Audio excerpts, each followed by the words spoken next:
बात हो रही है पाकिस्तान वर्सेस वेस्ट इंडीज जो कि कल जिसका आगाज होने वाला दूसरे टेस्ट मैच का। बहुत सी उम्मीद ये की जा रही है कि मामूल हक को इसमें ऐड कर लिया जाएगा प्लेइंग 11। इस पर बात करते हैं, लेकिन आकिब जावेद साहब ने जो प्रेस कॉन्फ्रेंस की है बट साहब उन्होंने कहा कि हम हर सेंटर पर स्पिन विकेट्स बना सकते हैं, हम ऐसे ही करेंगे और आइंदा भी, क्योंकि मकसद सिर्फ होता है कि टेस्ट मैच को जीतना, पाकिस्तान पर आकर दूसरी टीमों को हराना मुश्किल हो जाए। यहाँ पाकिस्तान को जैसे ऑस्ट्रेलिया, साउथ अफ्रीका और ये सारी कंडीशंस टफ होती हैं अदर कंट्रीज के लिए, तो पाकिस्तान को भी अपनी पहचान जो है ना वो इसी तरह बनानी पड़ेगी। क्या ख्याल है आपका? देखिए, अगर तो आप खेल रहे हैं किस ऑपोजिशन के साथ, ये बड़ा मैटर करेगा। ये इतना सिंपल नहीं है कि हमने यही बना देना। वैसे श्रीलंका के खिलाफ ये बना दी तो उनके तो 4 स्पिनर हैं, उनके बैट्समैन स्पिनरों को खेलते भी अच्छा है। बांग्लादेश के भी 4-4 स्पिनर हैं, उनके बैट्समैन भी स्पिनर को ठीक खेलते हैं। और अगर वो टॉस जीत गए तो चौथी इनिंग में आपको मुसीबत भी पड़ सकती है, लेने के देने भी पड़ सकते हैं। सो इसको कहीं ना कहीं जाके थोड़ा बहुत बैलेंस किया जाएगा। ये हर वक्त हर जगह नहीं हो सकता। बहरहाल एक बाय एंड लार्ज ये प्लान जरूर हो सकता है, जैसे इंडिया करता है कि साउथ अफ्रीका आए तो स्पिन विकेटें, ऑस्ट्रेलिया आए तो स्पिन विकेटें, इंग्लैंड आए तो स्पिन विकेटें, ठीक है। लेकिन न्यूजीलैंड के अलावा उन्होंने बनाई और वो पटेल के आगे और सेंटनर के आगे फंस गए, 3-0 वाइट वॉश हो गया। तो ये बातें जब भी ये बात करनी है इसमें एक बैलेंस रखना है, इवन बात में, क्योंकि जब ये बैक फायर करता होता है ना तो फिर यहाँ से सीट ही जाती है। ये इतना सिंपल नहीं है कि आपने कह दिया कि बस अब ऐसा ही होना है। ये ऑपोजिशन देखकर, रिसोर्सेज देखकर, खुदा न खास्ता आपका एक स्पिनर अवेलेबल ना हो, ठीक है, फॉर सम रीजन दोनों ना हो, what is your backup plan? क्या बैकअप प्लान है आपके पास?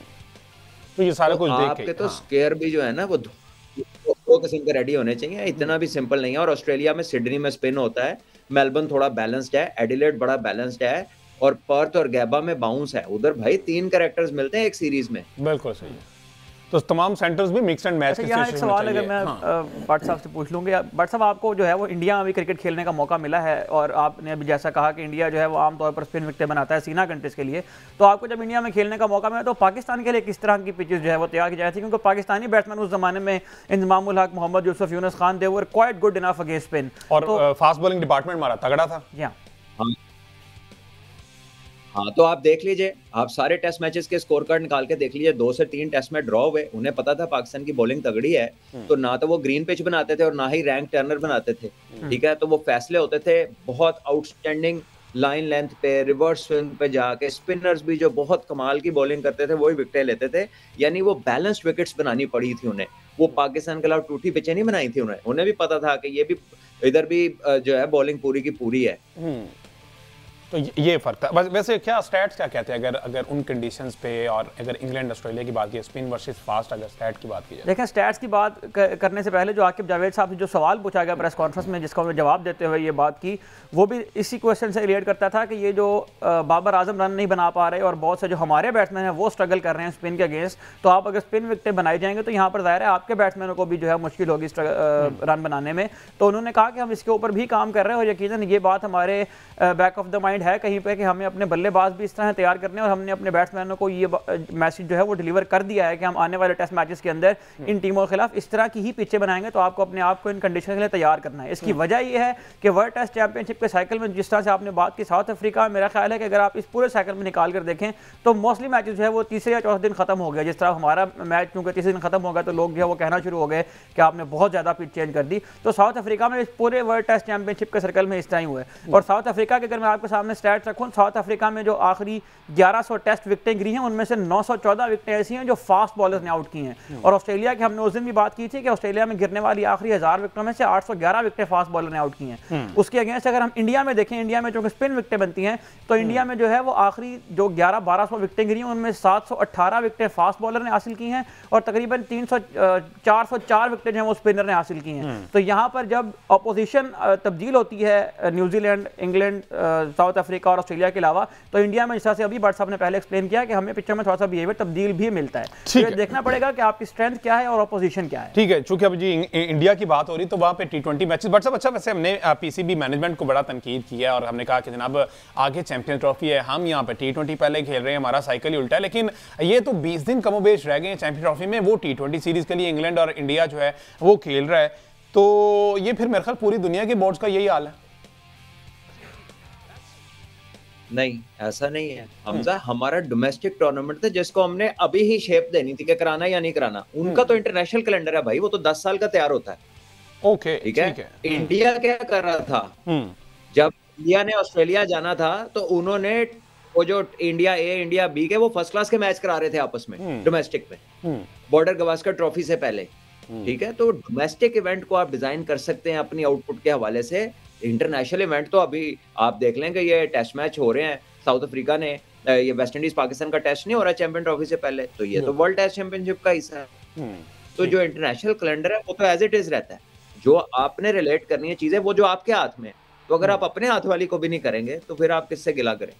अच्छा बट साहब, जो पीसीबी ने एक मीटिंग करवाई जिसमें आप भी शरीक हुए थे, उसमें बहुत ज़्यादा बात हुई थी डोमेस्टिक क्रिकेट एजेंडा के ऊपर, तो उसमें किसी चीज़ के ऊपर कोई इंप्लीमेंटेशन हुई है? क्योंकि मेरा ख्याल है कि उसमें बहुत तफसील से इन चीज़ों के ऊपर सारी बात हुई थी कि किस इवेंट से पहले आपको किस किस्म का डोमेस्टिक इवेंट रखना चाहिए, तो उसमें फिर क्या फ़ायदा हुआ उसका?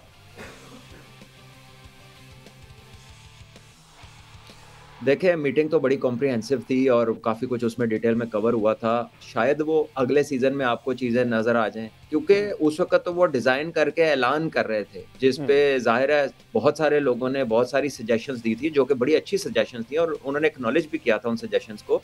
और वो इन कैमरा मीटिंग है, ऑल्दो कि ऐसी चीज़ें कभी रिलीज़ नहीं होती, लेकिन वो पीसीबी के पास रिकॉर्डेड है, उसका एक-एक सेकंड रिकॉर्डेड है उस मीटिंग का। तो वो चीजें जो ऑन रिकॉर्ड हैं वो उसको इस्तेमाल कर सकते हैं। ये तो अब सीजन गुजर गया तो अगले में कर लें, अगर वो समझते हैं कि ये इस काबिल हैं चीजें। ठीक है। अच्छा, अब चूंकि इंग्लैंड और इंडिया की मैं बात कर रहा हूं, तो इंग्लैंड ने जिस तरह की अप्रोच शो की है, बड़ी गैर जरूरी सी अननेसेसरी शॉट्स खेलते हुए आउट हुए। शायद ये फॉर्मेट ऐसा था अटैकिंग क्रिकेट खेलने जाए, लेकिन मसला ये कि यही वो टीम है भाट साहब जिसने कमो बेश यही वो टीम होगी जो चैंपियन ट्रॉफी के लिए पाकिस्तान आएगी। तो ये जो इनका इंटेंट है पाकिस्तान में, चूंकि इंटेंट पर बड़ा फोकस किया जाता है, तो इस तरह का इंटेंट मेरा नहीं ख्याल कि ये कोई अच्छे कंपेटिटिव साबित हो पाए। देखिए, डिपेंड करता है। अगर पिचें बहुत अच्छी हुई तो ये वाले बैट्समैन बड़े डेंजरस भी साबित हो सकते हैं, और अगर पिचेस में हल्का फुल्का कोई मूवमेंट, कोई ग्रिप हुई और कोई मिस्ट्री स्पिनर चल गया, जैसे इब्रार है या जैसे चक्रवर्ती ने उनको आउट किया, अब जिसकी समझ नहीं आ रही। अच्छा, मजे की बात इंग्लैंड की है कि जिसकी समझ नहीं आ रही होती वो उसके खिलाफ भी रोकना पसंद नहीं करते। वो रिगार्डलेस के एक ओवर में 2-2 आउट हो जाए, वो मारे जाते हैं। तो यहाँ आकर ऐसा लगता है कि पॉजिटिव अप्रोच में और सेंसिबल अप्रोच में फर्क है। क्योंकि पॉजिटिव होना, देखिए ये भी तो पॉजिटिव है ना कि अगर आपको चीज समझ नहीं आ रही तो उस पर आप विकेट ना गंवाएं और दूसरे पे हमला कर लें, ठीक है। लेकिन अगर आप आउट ही हो जाएंगे तो फिर बाहर बैठ के तो आप कुछ नहीं कर सकते। लेकिन उनकी अप्रोच तो एक कह लीजिए कि सुसाइडल अप्रोच नजर आती है कि जो मर्जी हो जाए, मारना ही मारना, चाहे समझ आ रही है चाहे नहीं आ रही। तो इसके प्रोज एंड कॉन्स दोनों ही मौजूद हैं। बहरहाल इस पर फर्दर भी बात करते हैं, एक ब्रेक लेते हैं जी। ब्रेक के बाद जब वापस आएंगे तो मोहसिन नकवी एक बड़ा एहसन इकदाम उसे कह सकते हैं, बड़ी अच्छी बात है जिस तरह का उन्होंने रिकॉर्ड दिया है। जो वर्कर्स कज़ाफ़ी स्टेडियम में काम कर रहे हैं, दिन रात एक किया हुआ है,